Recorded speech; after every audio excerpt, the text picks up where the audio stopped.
co-chair, esteemed Melunji, and organizers for including me in this conversation.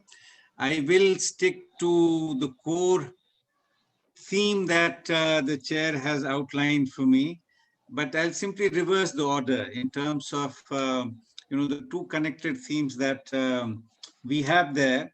So talking at the global level, and I'll come to the India story in my second slot, but at the global level, the first extremely important issue which needs to be recognized is that for the global south, the idea that global south can emulate what happened in the global north is completely sort of off the track. It's barking up the wrong tree. This is something which is not doable, not feasible, and so on, for a variety of reasons for which we can't really get into all the details here. But basically, the centrality of land-related activities, petty production, etc., even in a narrow sense of its functionality, its sustainability, etc., is absolutely important. So if somebody tells us that, look, global north managed to get out of agriculture, is the population dependent on agriculture is 2%, 3%, or 1%, and so on and so forth. Share in GDP is 1 or 2% or 3%, right? And we can do the same. It's a completely off the mark kind of thing, right?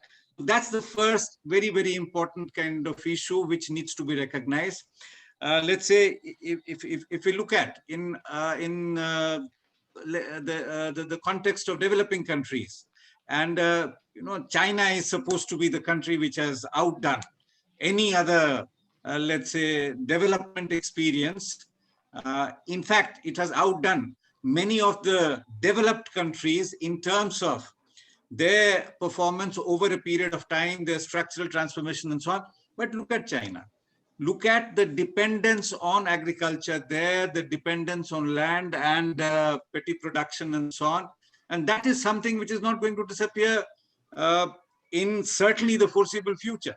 Right? What happens after 50 years, we don't know, but whether the world will survive is a different issue. But that's the first very important point which we need to take note of. That is, global south cannot emulate, even in a narrow sense of development trajectory and so on, what happened in the global north. Whether it is desirable, that opens up a whole range of other issues, the questions of sustainability, what is happening to planet Earth, etc. I will not get into those questions right now. The second related theme that the chair wanted me to reflect on is the political responses. Unfortunately, as it happens, from the top, the response has been a complete disaster.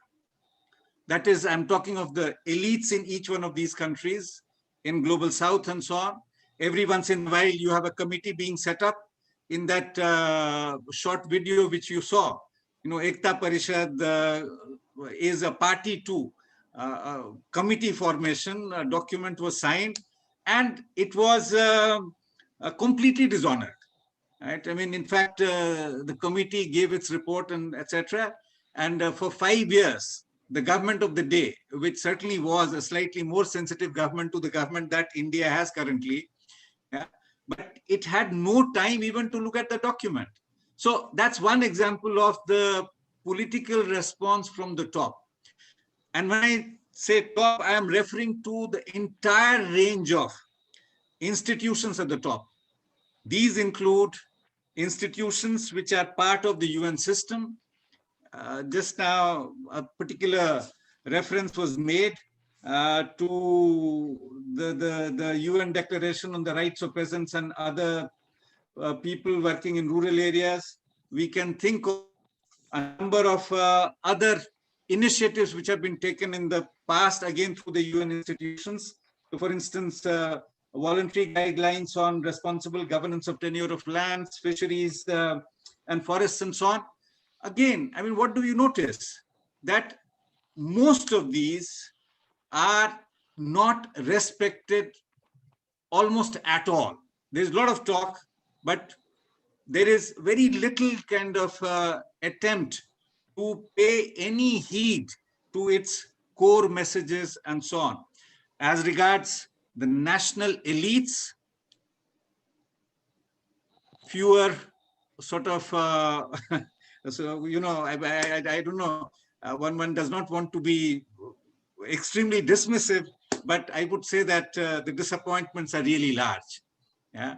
And the kind of policies that we have pursued everywhere, largely we are talking of a neoliberal context in which is the interest of the capital which comes at the center, and a whole range of policies which get into motion are anything but to respect what is required in terms of a degree of care and sensitivity to the peasantry, to the people who are at the bottom of the pyramid, and so on and so forth. And as the chair mentioned, we are actually talking about a huge population. We are talking about at least 2.5 billion people worldwide who are smallholder agriculture. That's a huge population that we are talking about, right? If we add to that landless workers, right, and various other categories, which again was mentioned in terms of people working in other related petty production activities, right, whether it is fisheries and other areas, we really are talking of almost half the global population, right? And just leaving them to a terrible logic of untrammeled neoliberal market forces is something which is the worst kind of political response that we can think of. Right?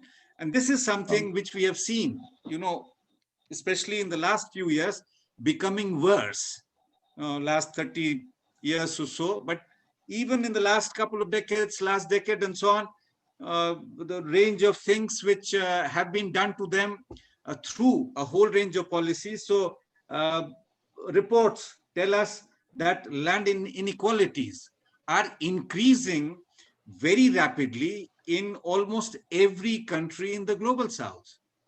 The extent of inequalities are very high, and the pace at which the inequalities are rising is becoming absolutely disastrous.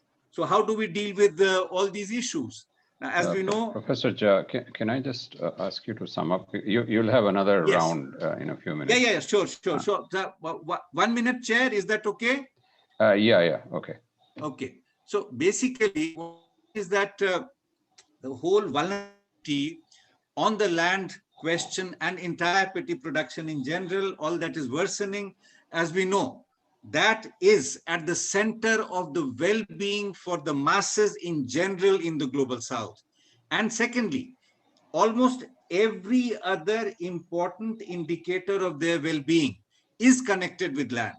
So, the economic geography is something which is absolutely important to understand in terms of looking at land as being at its center in all these countries. Right? But along with that, and this is the last point in my opening remarks, there is a social geography which is extremely important to keep in mind when understanding and analyzing economic geography, which is where the questions of gender, questions of race, questions of caste, and a whole lot of other very important divisions do matter. With that, Chair, let me stop here. Thank you for the time. Okay, thanks very much.